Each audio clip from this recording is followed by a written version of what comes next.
নদিয়ার Cooper's camp এলাকায় কোনো স্বাস্থ্যকেন্দ্র ছিল না। সম্প্রতি তৈরি করা হয় দুটি স্বাস্থ্যকেন্দ্র।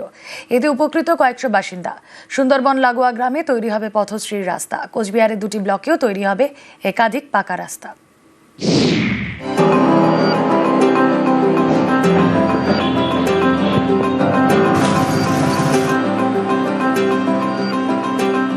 বারোটি ওয়ার্ড নিয়ে নদিয়ার Cooper's camp notified area authority পুরো নগর উন্নয়ন দপ্তরের অধীনে।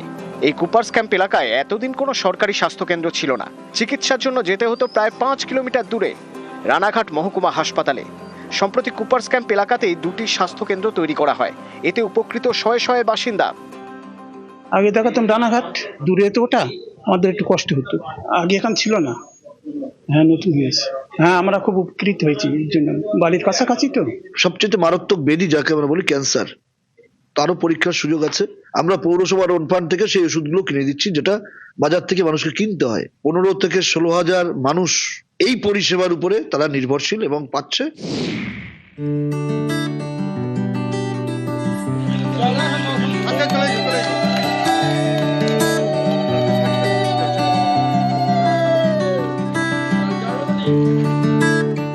সুন্দরবন লাগোয়া হিঙ্গলগঞ্জ, এখানকার আম্বেরিয়া থেকে স্থানীয় ফেরিঘাট পর্যন্ত প্রায় 2.5 কিলোমিটার রাস্তা।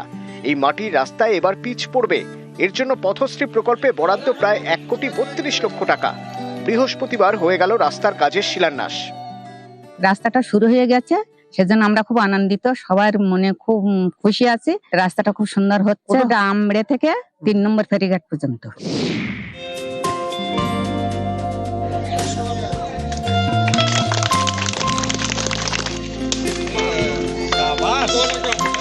এই 30 বছরের দাবি আজকের দিনে আমরা পূরণ করতে পেরেছি।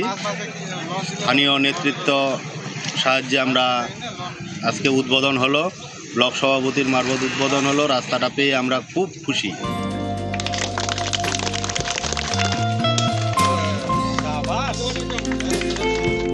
কোচবিহারের তুফানগঞ্জ 2 নম্বর ব্লক, এখানে রামপুর 2 নম্বর পঞ্চায়েতের জালধোয়া চৌপতি থেকে টাকুয়ামারি প্রায় 6 কিলোমিটার রাস্তা।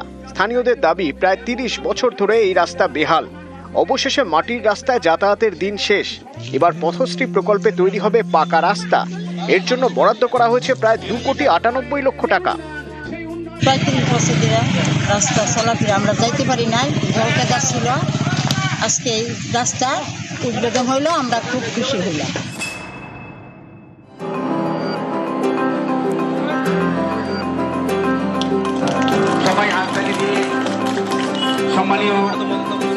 কোচবিহারের শীতলকুচি ব্লক, এখানকার গোলেনাও হাটিতে পথশ্রী প্রকল্পে তৈরি হবে 9টি রাস্তা।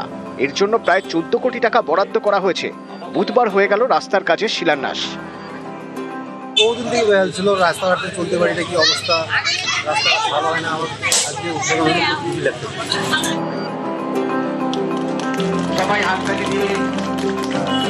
নিউজ 18 বাংলা।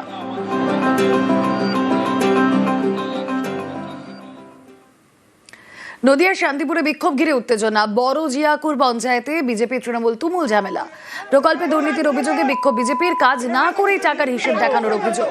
পথশ্রী সহ 2 প্রকল্পে দুর্নীতির অভিযোগ। পঞ্চায়েতে ঢুকে বিজেপি কর্মীদের মারধরের অভিযোগ। তৃণমূলের বিরুদ্ধে মারধরের অভিযোগ বিজেপি।